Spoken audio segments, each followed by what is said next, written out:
I'll try this again.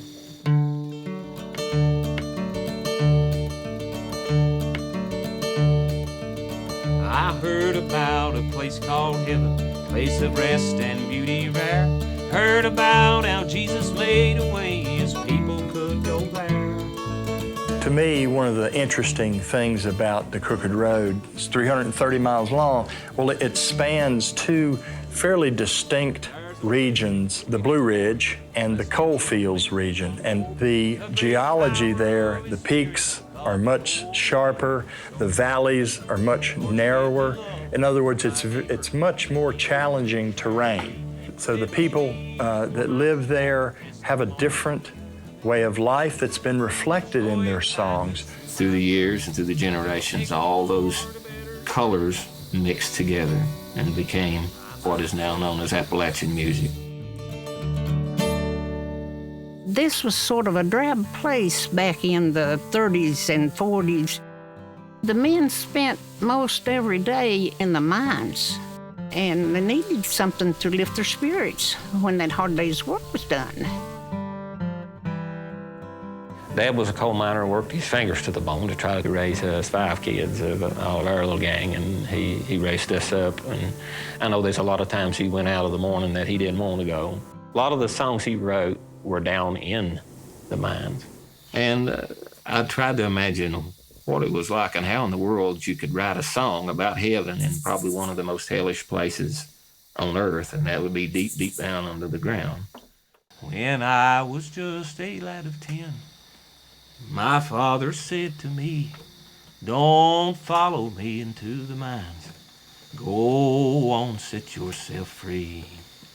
But This is a letter that one of the gentlemen wrote that was in a mine explosion, and one of his buddies brought it out and gave it to his wife. Through sweat and blood and pain and mud, I labored like a beast, and I wallered in the toil and strain, and reveled with a young man's ease. It says, it's 25 minutes after 2. There is a few of us alive yet. Jake and Albert, oh God, for one more breath. Ellen, remember me as long as you live. Goodbye, darling. And another man waits in line. And for now, my own voice says to me, a miner he will be. I hear the echo of my father's words. Go on, set yourself free. If you're in that experience, if you're in that setting day after day, you have to make the most of a terrible, deadly, dangerous, profession.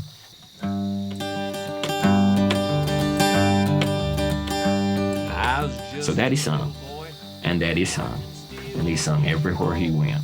He sung in the dinner hole when they eat. He sung on the man trip when they was going back in there. He sung in the showers whenever they got ready to go home, because he had joy in his heart. He turned these negative things upside down and made positives out of them, and made the most of the situation. So, yeah, it has been a hard scrabble life here, and we have had to struggle. But this land is something that we claim as ours. It's something that is connected to you in a mighty big way, and I guess that's what our people stay here. It's all about love. That's the bottom line. The love of family, the love of place. There's nothing like it.